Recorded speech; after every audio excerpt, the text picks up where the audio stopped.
Welcome back, guys. We're here at Calgary Barbell. We just finished up an awesome seminar with some of the Mount Royal Powerlifting Club, as well as some other people came in and took part in a really cool clinic that I put on here at the gym. So we're going to use some of that footage today in lieu of most of my training footage. This week was a washout week, so there wasn't really a whole lot of exciting stuff anyways. I brought you something close to me. I brought you something close to me. I brought you something close to me. I brought you something close to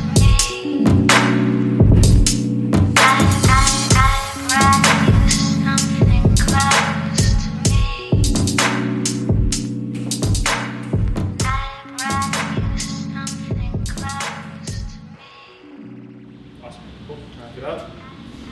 So kind of like the exact opposite squat, hey? We're looking really upright. We got a lot of quad involvement and like a pretty high bar position. So one thing I might try for you actually is to get you shifting the bar a little bit lower. Okay. So we might try and find a little bit more of a low bar position and allow you to use a little bit more torso lean. It looks like you got really strong quads, but you're also fighting really hard to stay upright. And I think if you just kind of get a little bit more lean in there, we might be able to take a little bit more advantage of your posterior chain.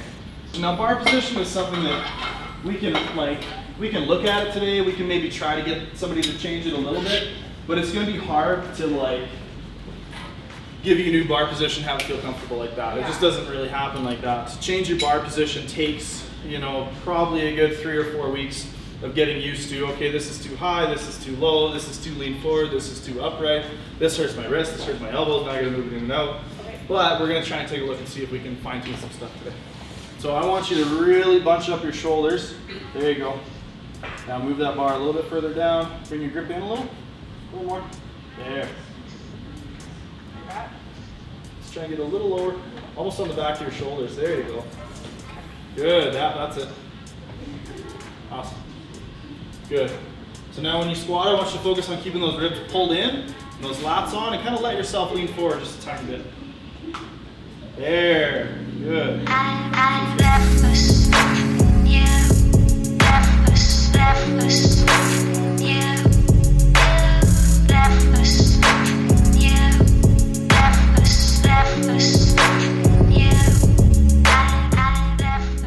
One of the things that happens when you fight to stay upright the way that you do is you end up in a little bit of overextension with the back. I think if we can cue you to stay a little bit more compact through the trunk, you're going to get a lot better force translation through your legs into the bar. Because I think sometimes you come out of the bottom, first thing you're doing is trying to fight to stay up. So what I want you to do is think more about just kind of keeping your trunk the way it is, and if you come a little bit forward, then you come a little bit forward. Cool. Excellent. Yeah, thank you. Anybody else?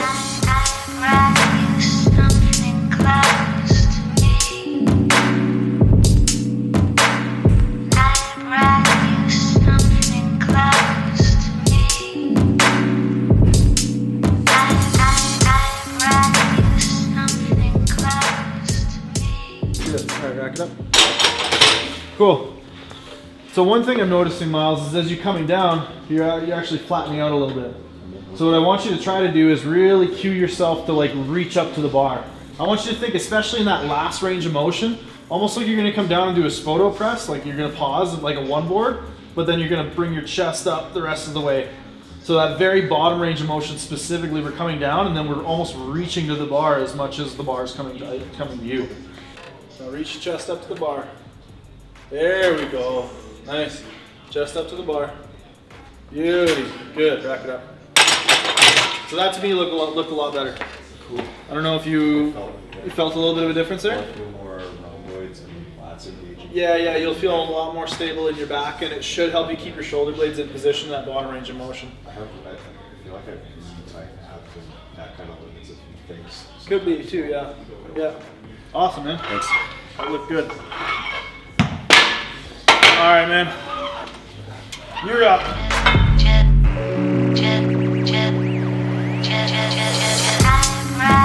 Something close to me.